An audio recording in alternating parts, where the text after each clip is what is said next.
ನಮಸ್ಕಾರ, ಪಯಸ್ವಿನಿ ಕನ್ನಡ ವ್ಲಾಗ್ಸ್ಗೆ ಸ್ವಾಗತ. ನಾನಿವತ್ತು ಪಪಾಯ ಹಲ್ವಾ ಮಾಡ್ತಾ ಇದ್ದೀನಿ. ಡಿಫ್ರೆಂಟ್ ಆಗಿರೋ ರೆಸಿಪಿ. ಈ ಪಪಾಯ ಹಲ್ವಾ ಮಾಡೋದಕ್ಕೆ ಬೇಕಾಗಿರುವಂತಹ ಸಾಮಗ್ರಿಗಳು: ತುಪ್ಪ 2 ಚಮಚ, ರವೆ 2 ಟೇಬಲ್ ಚಮಚ, ಕೊಬ್ಬರಿ 1 ಕಪ್, ಪಪಾಯ 1 ಕಪ್, ಸಕ್ಕರೆ 6 ಟೇಬಲ್ ಚಮಚ ಅಥವಾ ಅರ್ಧ ಕಪ್, ಏಲಕ್ಕಿ ಪುಡಿ ಅರ್ಧ ಚಮಚ. ಮೊದಲಿಗೆ ನಾನು ಒಂದು ಪ್ಯಾನ್ ಇಟ್ಟು ಸ್ಟವ್ ಆನ್ ಮಾಡ್ಕೋತಾ ಇದ್ದೀನಿ. ಹಾಗೆ ಇಲ್ಲಿ ಮೀಡಿಯಮ್ ಫ್ಲೇಮಲ್ಲಿ ನಾನು ಈ ಒಂದು ಸ್ವೀಟ್ನ ಮಾಡ್ತಾ ಇದ್ದೀನಿ. ನಾನಿಲ್ಲಿ 2 ಚಮಚ ತುಪ್ಪನ ಹಾಕೋತಾ ಇದ್ದೀನಿ. ತುಪ್ಪ ಆಲ್ರೆಡಿ ಕರಗಿತ್ತು, ಹಾಗಾಗಿ ನಾನು ಅದನ್ನೇ ಯೂಸ್ ಮಾಡ್ತಾ ಇದ್ದೀನಿ. ಇದಕ್ಕೆ 2 ಟೇಬಲ್ ಸ್ಪೂನ್ ರವೆನ ಸೇರಿಸ್ಕೊಂಡು ಇದನ್ನು ನೀಟಾಗಿ 1 ರಿಂದ 2 ನಿಮಿಷ ಫ್ರೈ ಮಾಡ್ಕೋತಾ ಇದ್ದೀನಿ. ರವೆ ತುಪ್ಪದಲ್ಲಿ ಹರಳಬೇಕು, ನೀಟಾಗಿ ಫ್ರೈ ಆಗಬೇಕು. ಅದಾದ ನಂತರ ನಾನು 1 ಕಪ್ ಕೊಬ್ಬರಿನ ತಗೊಂಡು ಪೌಡರ್ ಮಾಡಿದ್ದೀನಿ. ಪೌಡರ್ ಮಾಡಿರೋದನ್ನು 1 ಕಪ್ ಆ್ಯಡ್ ಮಾಡ್ಕೋತಾ ಇದ್ದೀನಿ. ರವೆ ಜೊತೆ ಆ್ಯಡ್ ಮಾಡಿಕೊಂಡು ಇದನ್ನು ಕೂಡ ನೀಟಾಗಿ ಸ್ವಲ್ಪ ಬಣ್ಣ ಬದಲಾಗೋವರೆಗೆ ಫ್ರೈ ಮಾಡ್ಕೋಬೇಕು. ಹಾಗೆ ಮರಿಬಾರ್ದು, ಕಡಿಮೆ ಊರಿನಲ್ಲೇ ಮೀಡಿಯಮ್ ಫ್ಲೇಮಲ್ಲೇ ನಾವು ಯಾವುದೇ ಸ್ವೀಟ್ ಮಾಡಬೇಕಾದ್ರೂ ನಾವು ಮೀಡಿಯಮ್ ಫ್ಲೇಮಲ್ಲೇ ತಯಾರು ಮಾಡಬೇಕು. ಇದನ್ನು ನಾನು ನೀಟಾಗಿ ನಿಧಾನಕ್ಕೆ ಫ್ರೈ ಮಾಡ್ಕೋತಿದ್ದೀನಿ. ಹಾಗೆ ನಾನು ಇಲ್ಲಿ 1 ಬೌಲಷ್ಟು ಪಪಾಯ ತೊಗೊಂಡು ಇದನ್ನು ನೀಟಾಗಿ ನುಣ್ಣಗೆ ರುಬ್ಕೋತಾ ಇದ್ದೀನಿ.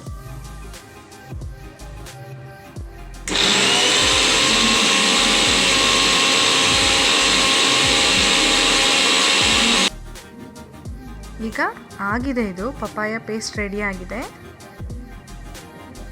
ಇದನ್ನು ನಾವು ಏನು ಕೊಬ್ಬರಿ ಮಿಶ್ರಣ ಇತ್ತಲ್ವ ಅದ್ರ ಜೊತೆ ಆ್ಯಡ್ ಮಾಡ್ಕೋಬೇಕು. ಪಪಾಯ ಪೇಸ್ಟು 3/4 ಬೌಲಷ್ಟು ಆಗಿದೆ.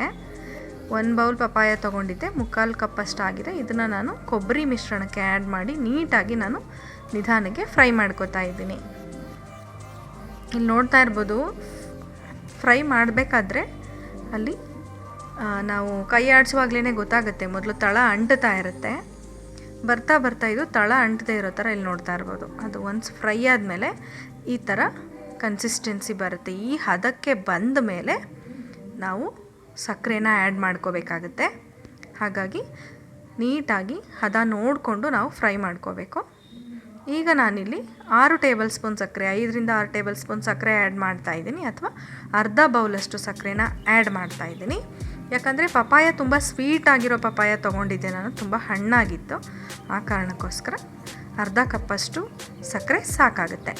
ಈಗ ಸಕ್ಕರೆನ ಆ್ಯಡ್ ಮಾಡ್ಕೊಂಡ್ಮೇಲೆ ಈ ಒಂದು ಮಿಶ್ರಣ ಸ್ವಲ್ಪ ನೀರು ಬಿಟ್ಕೊಳ್ಳುತ್ತೆ. ಅದಾದ ನಂತರ ನೀಟಾಗಿ ಪಪಾಯನೂ ಕೂಡ ಬೆಂದು ಹೊಂದ್ಕೊಳ್ಳುತ್ತೆ, ಕಲರ್ ಕೂಡ ಚೇಂಜ್ ಆಗುತ್ತೆ. ಹಾಗೆ ತಳನೂ ಕೂಡ ಎಲ್ಲೂ ಅಂಟುತ್ತಾ ಇಲ್ಲ, ನೀಟಾಗಿ ಹೊಂದ್ಕೊಂಡಿದೆ. ಈ ಹದ ಬಂದರೆ ಸಾಕಾಗುತ್ತೆ. ಈಗ ನಾನು ಇಲ್ಲಿ 2 ಏಲಕ್ಕಿನ ತೊಗೊಂಡು ಸಕ್ಕರೆ ಜೊತೆ ಪೌಡರ್ ಮಾಡಿ ಇಟ್ಕೊಂಡಿದ್ದೀನಿ ಕುಟ್ಟಿ.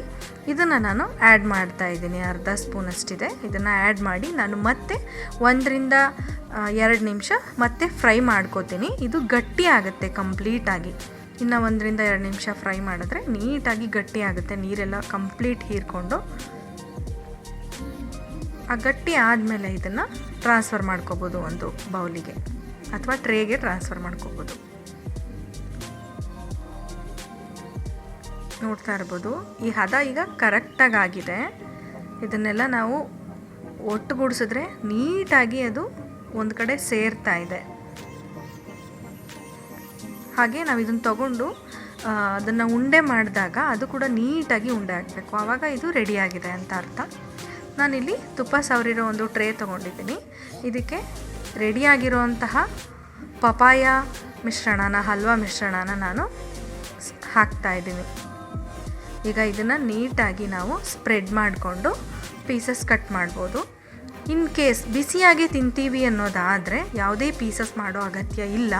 ಇದನ್ನು ಹಾಗೆ ಬೌಲಿಗೆ ಹಾಕಿ ತಿನ್ಬೋದು.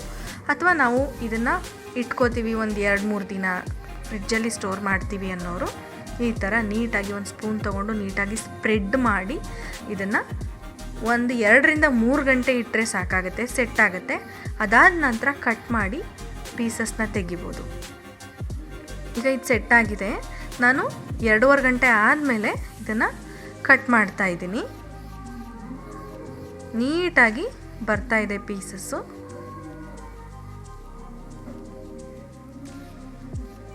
ಮಾರ್ಕ್ ಮಾಡಿ ನಾನು ಮೊದಲು ಆಮೇಲೆ ಪೀಸಸ್ ತೆಗಿತಾ ಇದ್ದೀನಿ. ನೀವು ನೋಡ್ತಾ ಇರ್ಬೋದು.